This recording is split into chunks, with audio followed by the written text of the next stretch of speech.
Regarding the treatment of intra-abdominal candidiasis, from the table we can see the large retrospective cohort study in intensive care unit patients showed that the delayed treatment initiation was associated with a high mortality rate. So, the timely treatment initiation is strongly recommended with level 2 evidence. Several studies have also shown the absence of source control was associated with higher mortality. Inadequate source control was the only independent risk factor for 30 days mortality, irrespective of administration of an adequate antifungal therapy. On the other hand, early source control was associated with survival. Taken all together, the guideline group strongly supports a recommendation to control the source in patients with invasive abdominal candidiasis or other forms of invasive candidiasis. Appropriate surgical source control including drainage and debridement, which is essential, and the strength of recommendation is strong and level 2 evidence. Regarding the antifungal treatment of suspected or proven intra-abdominal candidiasis, several observational studies in intensive care units showed that the echinocandins can be associated with good clinical response. However, echinocandin penetration in peritoneal fluid is impaired. Echinocandin resistance is more common in intra-abdominal candidiasis. As shown from the study, the poor outcome may occur in patients infected with echinocandin-resistant islets while receiving echinocandins. So the choice of liposomal amphotericin B is strongly recommended for this situation. For the peritoneal dialysis patients, several studies demonstrated that removal of the peritoneal dialysis catheter and antifungal treatment had a good clinical response, which is strongly recommended with level 2 evidence, and the antifungal drug, including amphotericin B plus flucytosine or fluconazole or caspofungin, all are recommended with moderate strength and level 3 evidence. When we talk about the management of joint invasive candidiasis, as we know, Candida arthritis is a rare manifestation that usually affects the large joints, most often the knees. For the diagnosis of joint invasive candidiasis, sampling synovial fluid culture is essential and is strongly recommended with level 2 evidence. For a large cohort study, we can see that the mortality rate was 14% of patients treated with antifungal therapy alone, while the mortality rate was 4% in those patients treated with antifungal therapy plus joint debridement. So the combination therapy with antifungals and plus surgery is strongly recommended with level 2 evidence. Antifungal treatment such as liposomal amphotericin B intraarticular once followed by liposomal amphotericin B intravenous at a dosage of 3 to 5 mg per kilogram for 4 weeks, or caspofungin at a dosage of 50 mg per day for 2 weeks, followed by oral fluconazole 200 mg twice a day for 6 months. For the recurrent arthritis patients, treatment duration of intravenous fluconazole 400 mg per day is up to 1 year, or liposomal amphotericin B 5 mg per kilogram per day for 4 weeks, and then followed by voriconazole if echinocandin resistance or Candida glabrata isolates occur.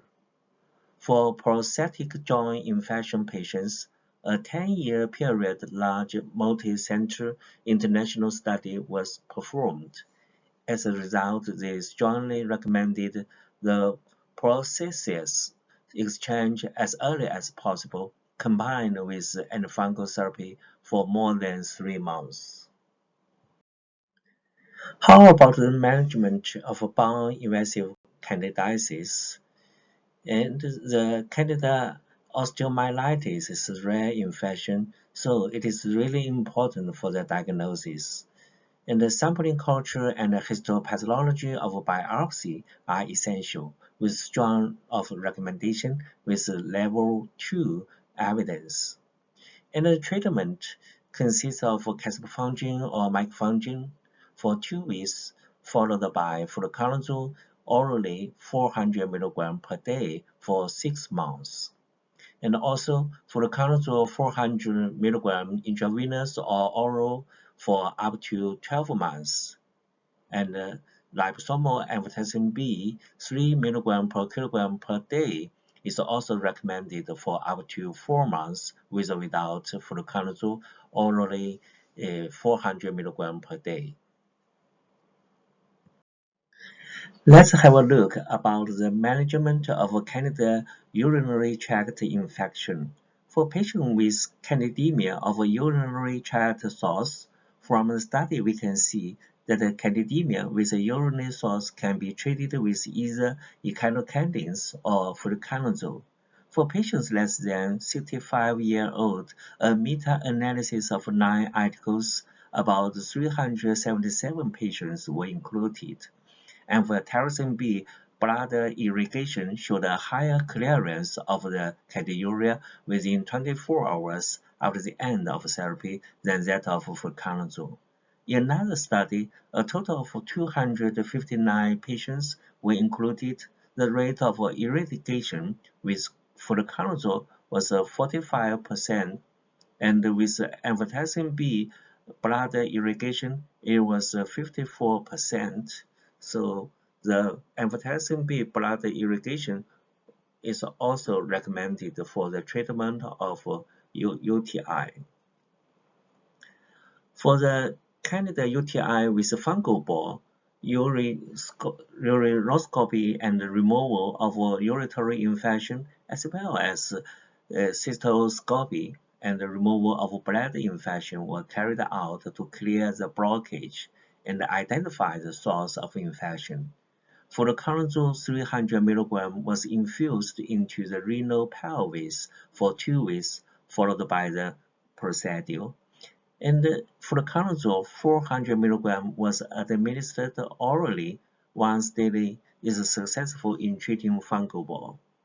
For the difficult to treat Candida UTI, especially for the Candida aureus, preclinical clinical data suggest the novel oral glucan synthase inhibitor (IBX) may be an alternative treatment. In addition, fluconazole-resistant patients liposomal amphotericin at a dosage of 3 mg per kilogram is recommended. And how about the Candida detected in pulmonary specimens or suspected Candida pneumonia? Here is a large prospective study in an intensive care unit investigated the prevalence of suspected pneumonia using clinical, autopsy, and microbiological data and identified only 5 likely Candida pneumonia among patients in the intensive care unit. They concluded that the diagnosis should be confirmed by histology of lung tissues. Additionally, lung biopsy tissue culture and PCR detection positive is also helpful for the diagnosis. Candida plural empyema is an uncommon disease and is associated with a high mortality rate. Source control by pleural drainage or thoracoscopic decortication is strongly recommended. Prompt surgical intervention combined with the use of antifungal agents was the treatment choice for fungal empyema. Fluconazole or other azoles is recommended.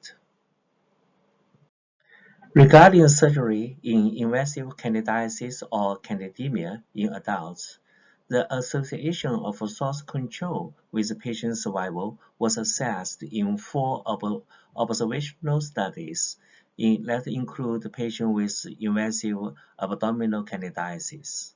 In a single-center study of patients with candidemia and septic shock, they found that inadequate source control and delayed administration of antifungal therapy were independently associated with in-hospital mortality. Factors associated with the 30-day mortality rate was assessed in a multinational observational study also found that the inadequate source in control, together with lack of appropriate antifungal treatment, septic shock, and Apache 2 score were independently associated with 30-day mortality. Another multi-center study found the failure to obtain source control was the only independent predictor of 30-day mortality. In a cohort study, they found that early source control within 5 days of culture collection was significantly associated with survival. Taken all together, the guideline group strongly supports a recommendation to control the source in patients with invasive abdominal candidiasis and other forms of invasive candidiasis with or without candidemia.